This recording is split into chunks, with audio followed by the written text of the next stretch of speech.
రామాపురం అనే ఊరిలో గోదావరి నది ఒడ్డున ఉన్న మర్రి చెట్టుపై ఒక పావురం నివసిస్తుంది. ఆ చెట్టు కింద ఉంటున్న చీమలతో దానికి మంచి స్నేహం కుదిరింది.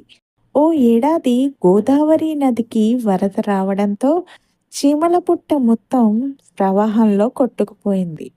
ఆహారం తేవడానికి వెళ్ళి అప్పుడే ఇంటికి వచ్చిన తల్లి చీమ నీటిలో కొట్టుకుపోతున్న పిల్లలను చూసి గుండెలవిసేలా ఏడ్చింది.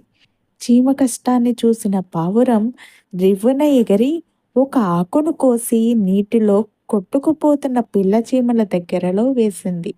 ఆ ఆకుపై ఎక్కిన చీమలు తమ ప్రాణాలను కాపాడుకున్నాయి.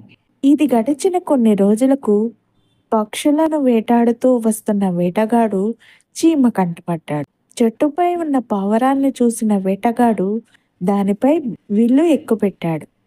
చీమ ఎంత పిలిచినా పావురానికి వినిపించలేదు.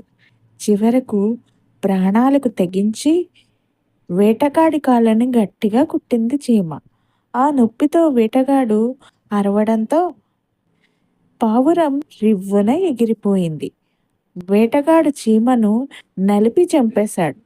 దీనిని గమనించిన పావురం తన కోసం ప్రాణాలు విడిచిన ప్రాణమిత్రుడైన చీమకు కృతజ్ఞతలు చెప్పుకొని ఆ చీమ పిల్లలకు తానే ఆహారం అందించి పెద్ద చేసింది. పావురం చీమలు కలిసిమెలిసి ఆనందంగా గడిపేవి. ఇందులో నీతి ఏంటంటే మనం చేసిన సాయం ఊరికే పోదు.